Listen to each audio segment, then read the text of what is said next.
Hola, buenas tardes.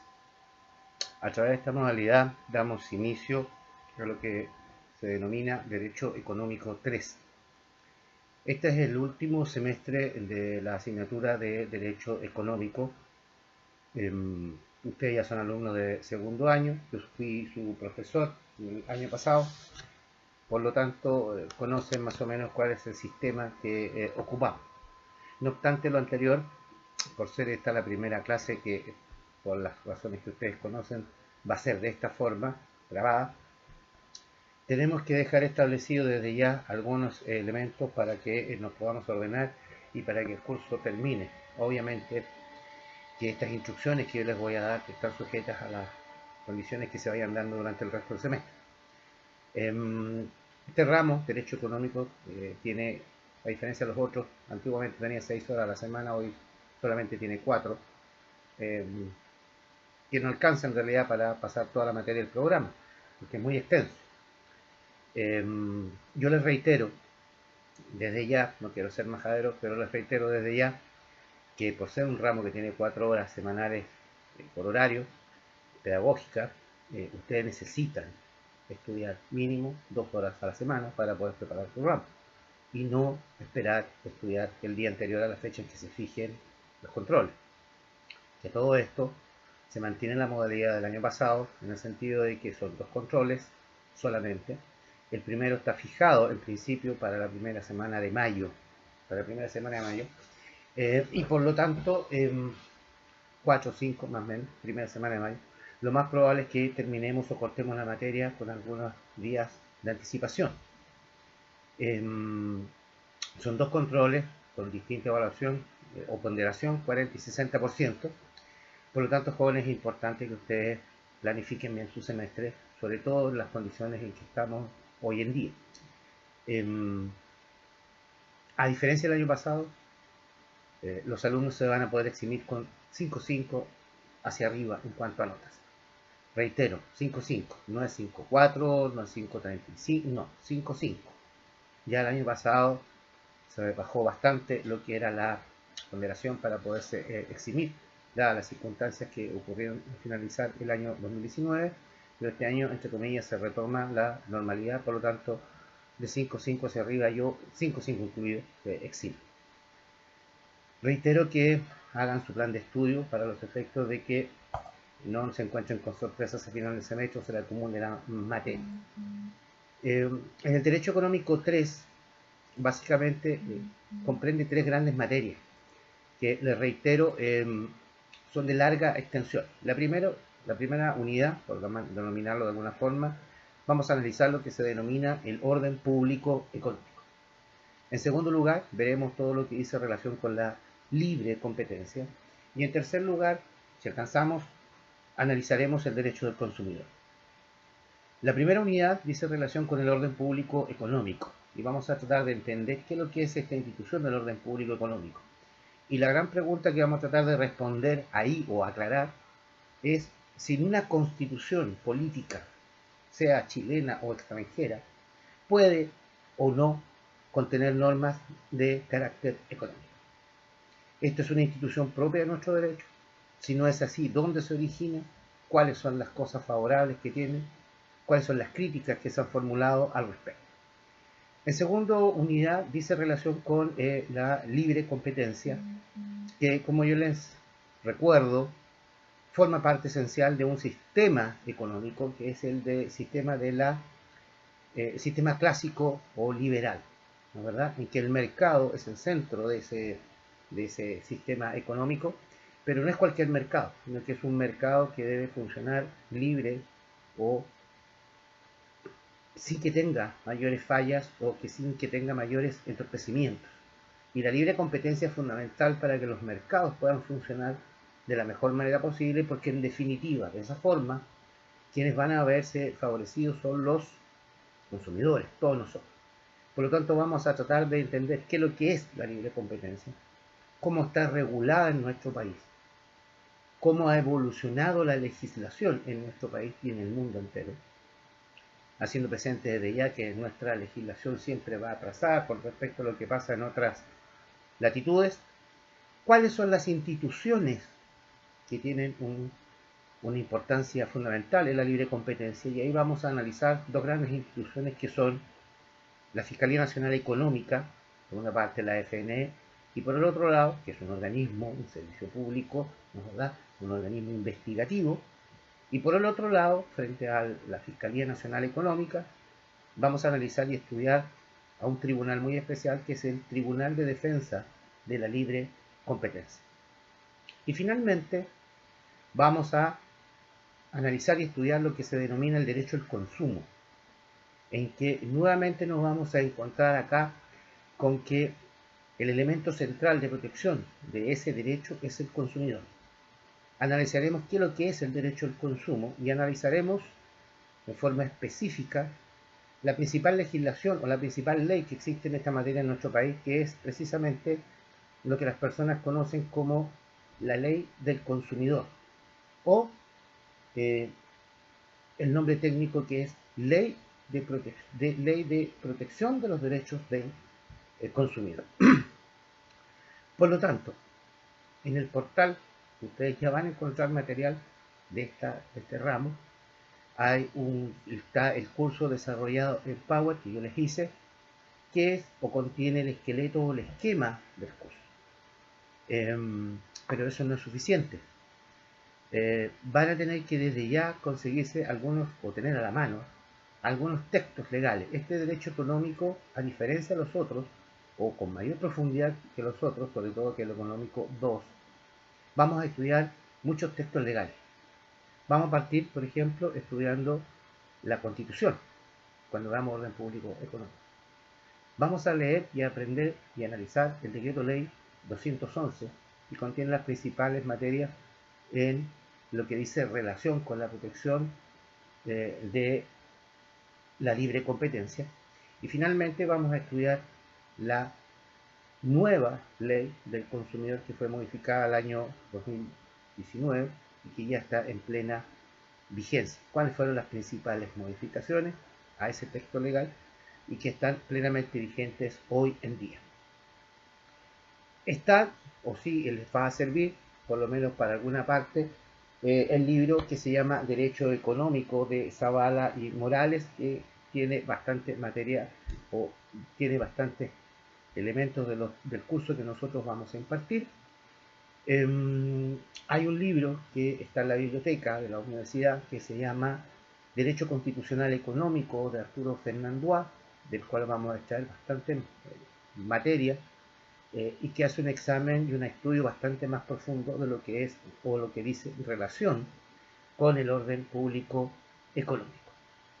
Les reitero y les solicito encarecidamente que estos textos ustedes los tengan a mano desde ya y empiecen a estudiarlos, porque la experiencia me dice que el año pasado, cuando uno les mencionaba textos legales, ustedes no los veían, no los analizaban y no los revisaban, y eso no corresponde. Lo que tienen que hacer es analizar y tener su texto legal, ojalá impreso, para que lo puedan tener a mano y poderlo ir leyendo cada vez más. Cuando veamos la Constitución, que todavía está vigente y va a estar vigente a lo mejor por un tiempo más que largo, les va a servir además para el otro ramo que van a empezar a ver este semestre, que es Derecho Constitucional. Por lo tanto, el estudio les va a servir para ambos tipos de ramos. Les vuelvo a insistir con respecto a eso, a las pruebas, que en principio ya están calendarizadas, por lo menos el primer control, que está fijado para la primera semana del mes de mayo. Lo más probable es que nosotros, reitero, cortemos la materia con algunos días de anticipación para que no se recargue su calendario. Y partamos haciendo en este primer bloque, en la primera sección de este primer bloque, una especie de introducción para los efectos de entender lo que vamos a pasar.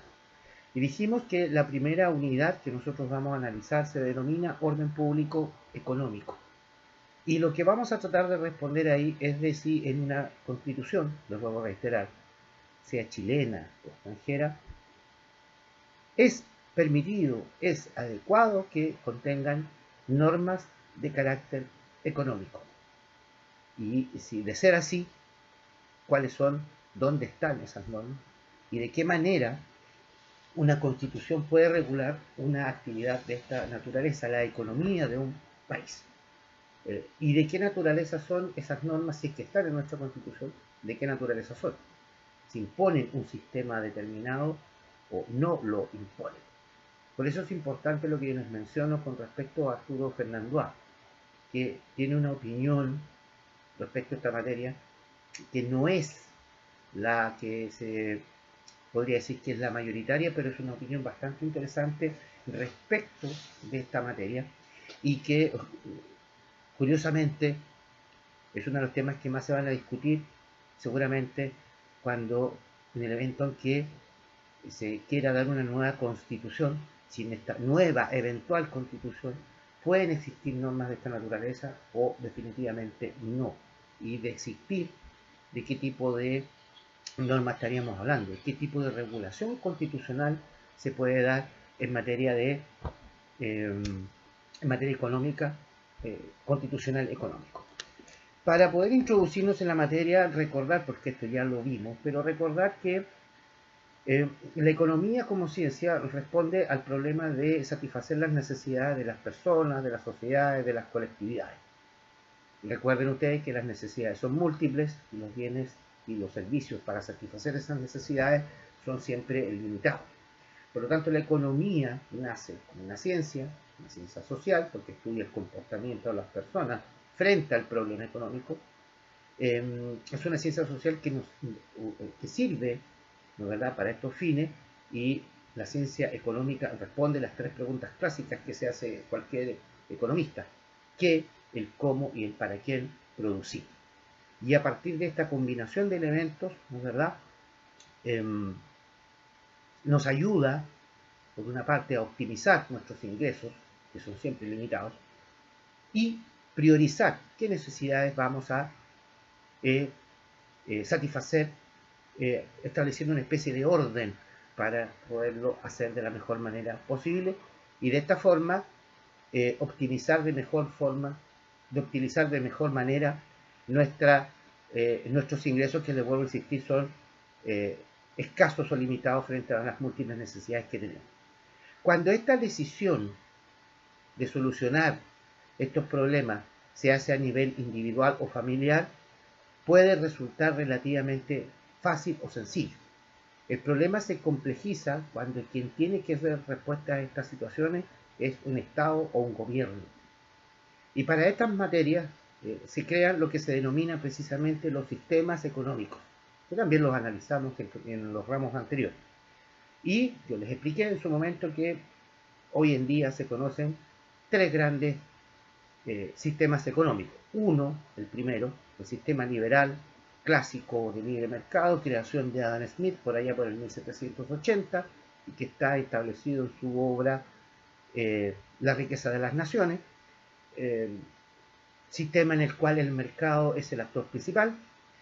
La actividad económica la desarrollan los particulares a través de lo que él denominaba el laissez-faire o la mano invisible que mueve la economía, y que el Estado tenía una conducta limitada a determinadas funciones y que el Estado no debía intervenir en materias económicas. En que el derecho de propiedad es fundamental para que este sistema funcione y que es el mercado, ¿no es verdad?, el que distribuye, el que va en definitiva a responder estas preguntas del qué, el cómo y el para qué producir, y que el mercado, y yo se los reiteré, que hay una definición que ustedes deberían manejar desde ya, el objetivo central de la existencia de un mercado es precisamente determinar el justo precio o el precio de equilibrio, que es el precio que favorece tanto al proveedor, al productor, al empresario, como también al consumidor. Ahora, para que esta situación se dé, evidentemente un mercado tiene que funcionar de la mejor forma posible, sin fallas. Y ahí yo les expliqué que cualquier mercado tiene fallas que son inherentes, ¿no verdad?, a la existencia de los mercados. Y ahí hablamos del mercado del trabajo, hablamos de la inflación, hablamos de los bienes y servicios públicos y hablamos de las externalidades que eran fallas del mercado que alteraban de alguna forma el buen funcionamiento del mercado. Y por otro lado aparecían ciertas conductas que lo que buscaban precisamente era alterar ese buen funcionamiento, y ahí analizamos, ¿no es verdad?, varios, o por lo menos dimos la nomenclatura general, de varios de estos fenómenos que son altamente perjudiciales para el buen funcionamiento de un libre mercado. Y ahí hablamos del monopolio, que deriva en monopolio o oligopolios, hablamos del dumping, hablamos de la polución, de las barreras de entrada, de los precios predatorios, de los acuerdos de integración vertical y horizontal, etcétera, etcétera. En este curso, en la segunda unidad, nosotros vamos a analizar en forma mucho más profunda cuáles son estos elementos, cuáles son, como dice el Decreto Ley 211 en su artículo 3, cuáles son los hechos, actos o convenciones que atentan gravemente contra el buen funcionamiento de un libre mercado. Es decir, ustedes entienden ahora, o ya lo entendieron, de que para que este sistema funcione, el mercado tiene que estar debidamente protegido, debidamente fiscalizado. Frente a ese sistema, está el sistema de la economía centralmente planificada, que a diferencia, ¿no es verdad?, es todo lo contrario al sistema de libre mercado, capitalista, clásico o liberal, en el cual es el Estado el que responde las tres preguntas básicas de la economía: el qué, el cómo y el para quién producir. Sistema en el cual no hay mercado, porque no se necesita, el Estado cumple esa función, el Estado participa en todo el proceso de la economía, desde la producción, la distribución, y eventualmente determina qué es y cómo se va a consumir esos bienes y servicios. Y por lo tanto, como es el Estado el que tiene una participación importante en la economía, los particulares tienen una función secundaria y no es importante el derecho de propiedad, que lo vamos a analizar en detalle en esta primera unidad del orden público económico. Y, en tercer lugar, aparece lo que se denominan las economías mixtas, que son una mezcla de las dos que yo les mencioné. Es decir, son sistemas económicos en los cuales el mercado es el actor fundamental, pero que se encuentran fuertemente regulados y fiscalizados, ¿no es verdad?, por el ordenamiento jurídico. De ahí aparece, ¿no es verdad?, y empezamos a entender qué es lo que es el derecho económico, que es el derecho que se encarga de entregarle una estructura jurídica a la actividad económica, y eventualmente se establecen los sistemas de sanciones en aquellos casos en que estos actos, ¿no es verdad?, atenten contra el buen funcionamiento de estos sistemas económicos, y que se denomina hoy en día los sistemas sociales de mercado, o mercado social, ¿no es verdad?, en que es una mezcla que se da entre estos dos sistemas y que hoy en día están en boga en algunos países de Europa, sobre todo la parte norte, estamos hablando de Suecia, Finlandia, Alemania, y que han logrado un desarrollo económico bastante importante, conjuntamente con establecer una adecuada protección a la población. Eso para tener en claro, para empezar a ver, ¿no es verdad?, una parte introductoria que ya vimos estas materias en los cursos pasados. Recordar acá, para poder ir siguiendo el desarrollo de estas materias, que cuando nosotros vimos microeconomía, dijimos que era aquella parte de la economía que se encargaba del estudio y el análisis del comportamiento de los agentes económicos, entre los cuales los clásicos son la persona o las familias, en segundo lugar las empresas, y en tercer lugar el Estado. Y yo les mencioné que el Estado en la economía participa de diferentes formas. La primera es que el Estado, sus instituciones, salen al mercado a adquirir bienes y servicios para poder funcionar, como lo haría cualquier persona. Necesita bienes, sus organismos, sus funcionarios, ¿verdad?, las instituciones fiscales y semifiscales, necesitan, ¿verdad?, ir al mercado a adquirir estos bienes y servicios, desde artículos de escritorio, programas computacionales, etc. Y es en ese nicho, es en esa actividad en que nosotros debemos, por ejemplo, tener claro que ahí aparece, por ejemplo, la legislación que dice relación con la adquisición de licitaciones públicas. El Estado, cuando participa, ¿no es verdad? Cuando compra, sale al mercado a comprar bienes y servicios, lo hace con el dinero de todos nosotros. Por lo tanto, acá tiene que haber mecanismos de transparencia. Y para evitar precisamente cualquier tipo de irregularidad, nuestro país ha dado lo que se denomina la legislación de licitaciones públicas y hay todo un procedimiento para que el Estado pueda y salga al mercado a adquirir estos bienes y servicios. Una segunda forma en que el Estado participa en la economía es eventualmente entregando bienes y servicios. Principalmente lo que hace, más que bienes, que lo puede hacer, es entregar servicios a la población. ¿A qué población?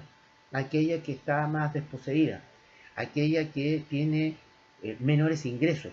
Por eso la población se clasifica, ¿no es verdad? Y a los sectores más necesitados el Estado debe y puede entregar un sinnúmero de ayudas. Pero esas ayudas tienen un costo económico que tiene que solventar el Estado y lo hace a través de diferentes instrumentos que ustedes conocen: bonos, subsidios, becas, etc. Hacer frente a catástrofes en nuestro país. Lamentablemente, siempre estamos expuestos a este tipo de situaciones. Vean lo que está pasando ahora. Hoy en día, 18 de marzo, se ha decretado un estado de excepción constitucional. En el ramo de derecho constitucional ustedes van a empezar a analizar qué son los estados de excepción. Uno de ellos es el estado de catástrofe, que le entrega herramientas al Estado, no solamente para hacer frente a una situación que es excepcional, como la que estamos viviendo, sino que también lo faculta para poder ir con recursos frescos a tratar de solucionar problemas específicos. En este caso será un problema sanitario. Otras veces en que se ha decretado este estado de catástrofe, de excepción constitucional, cuando han habido terremotos de gran envergadura en nuestro país. Porque bajo una situación normal el Estado no puede llegar con la rapidez y con los recursos necesarios para hacer frente a esta situación y que hay que ir en ayuda de las personas. Eso por una parte. Pero el Estado, en relación a la actividad económica, independiente del sistema económico en el cual esté inserto, haciendo presente algo que a lo mejor no lo mencioné, pero cada país es soberano de escoger el sistema económico que estime pertinente. Aquí nadie puede imponer un sistema económico a un país. El nuestro empezó con un sistema de libre mercado en el año 80, bastante marcado, ¿no es verdad?, en el cual el mercado tenía una regulación casi automática. Pero con el correr de los años y hoy día, 2020, nos encontramos, podemos hablar que hoy en Chile estamos en presencia de un sistema económico mixto, en el cual el mercado es lo fundamental, pero cada vez se le ha ido regulando con mayor fuerza. Y esa evolución legislativa también la vamos a analizar en su oportunidad. Entonces, volviendo al punto, el Estado, cualquier Estado, frente al fenómeno económico, frente al problema económico, cumple varias funciones, independiente, les reitero, del sistema que tenga. Y yo también, esto lo vimos, por lo menos en forma bastante esquemática, en el semestre pasado. ¿Cuáles serían esas funciones en que el Estado adopta respecto de en materia económica? Primero, establecer el marco legal. Lo que yo les mencionaba, que se llama el rayado de cancha, la estructura jurídica dentro del cual se va a mover la actividad económica. Segunda función, lograr la estabilización macroeconómica, que es lo que está pasando hoy en día, ¿no, verdad? A raíz de las grandes demandas sociales que se vienen dando desde finales del año pasado, el Estado ha respondido, pero esas necesidades sociales tienen un costo. Y ese costo lo tiene que asumir el Estado. Y eso significa que el Estado tiene que tener claro de dónde va a sacar los recursos para poder implementar estas necesidades, estas demandas sociales, porque si no, de otra manera no se puede hacer. En tercer lugar, ¿qué otra función le corresponde al Estado? Una función de asignación de recursos.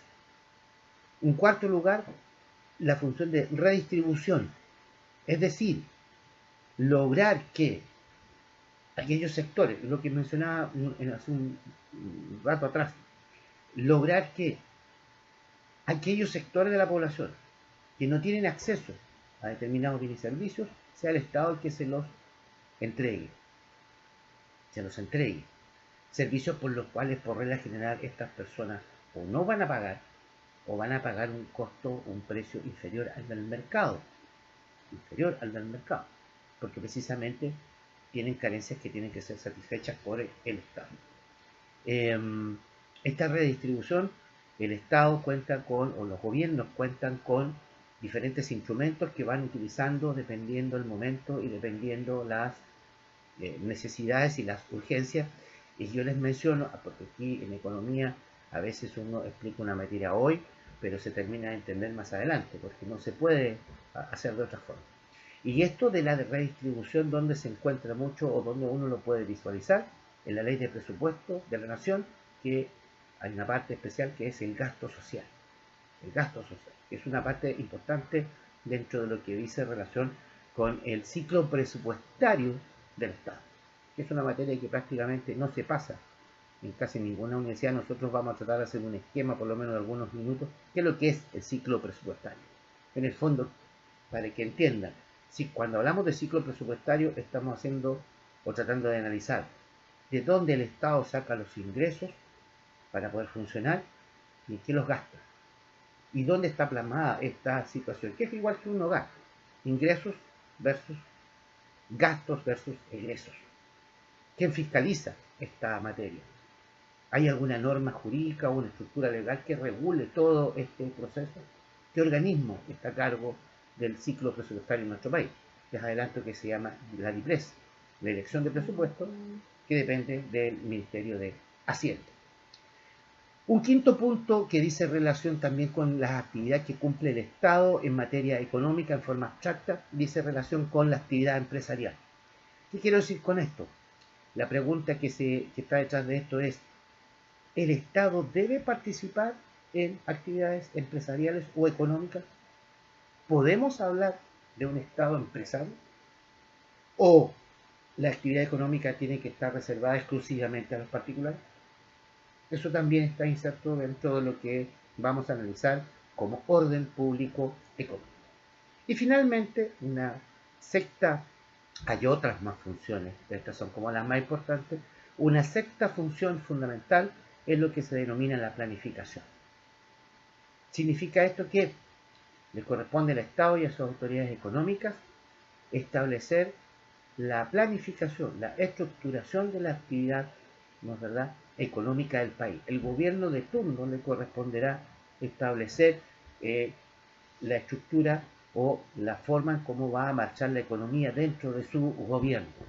Y ahí, por ejemplo, vamos a ver de que esta situación es tan importante, que el gobierno de turno haga público cuál va a ser su énfasis en materias económicas, que a contar del año 2006 en nuestro país existe una norma legal, un texto legal, que obliga, esto que prácticamente muy pocas personas lo conocen, que obliga al presidente o presidente de la República que dentro de los 90 días contados desde que asume la presidencia, tiene que emitir un decreto supremo en el cual haga público cuál va a ser su política económica durante todo su gobierno, que son hoy en día 4 años. O sea, uno puede saber en un documento jurídico, un decreto supremo, cuál va a ser la impronta económica que un gobierno le va a tratar de imponer, o el sello económico que le va a tratar de imponer el gobierno. ¿A qué aspectos de la economía le va a dar mayor o menor prioridad? ¿No es verdad? Y por lo tanto el gobierno queda enmarcado dentro de esa situación y que todo el mundo conoce con su debida situación. Partamos entonces, habiendo hecho esta especie de recuento de algunas instituciones que ya vimos en el semestre pasado, partamos con la primera unidad, que es el orden público económico. El orden público económico. Pero antes, lo vamos a desarrollar en el próximo bloque de en la segunda parte de este primer bloque, No hay que confundir, no hay que confundir el orden público económico, u OPE, porque esa es la sigla con la que vamos a trabajar, con el orden público, tan de moda hoy en día. Ustedes han escuchado reiteradamente todos los días en las noticias, tenemos que restaurar el orden público. ¿Qué es lo que es el orden público? Eso es una cosa. Pero el orden público económico es otra. Yo acá, tomándome un poco la libertad de eh, la atribución que le corresponde a otro profesor, que seguramente esto ustedes lo van a ver en derecho constitucional o en derecho penal más adelante, y en derecho administrativo algo deberían ver. Vamos a hacer esta distinción entre lo que es el orden público y lo que es el orden público económico para que lo tengan claro. Vamos a dejar enunciado esto para continuar en la segunda parte de este primer bloque.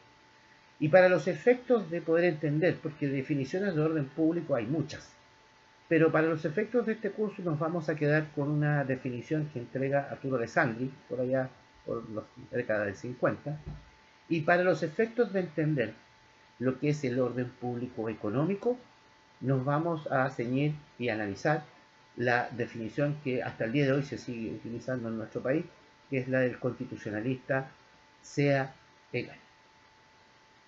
Damos por terminada esta primera parte.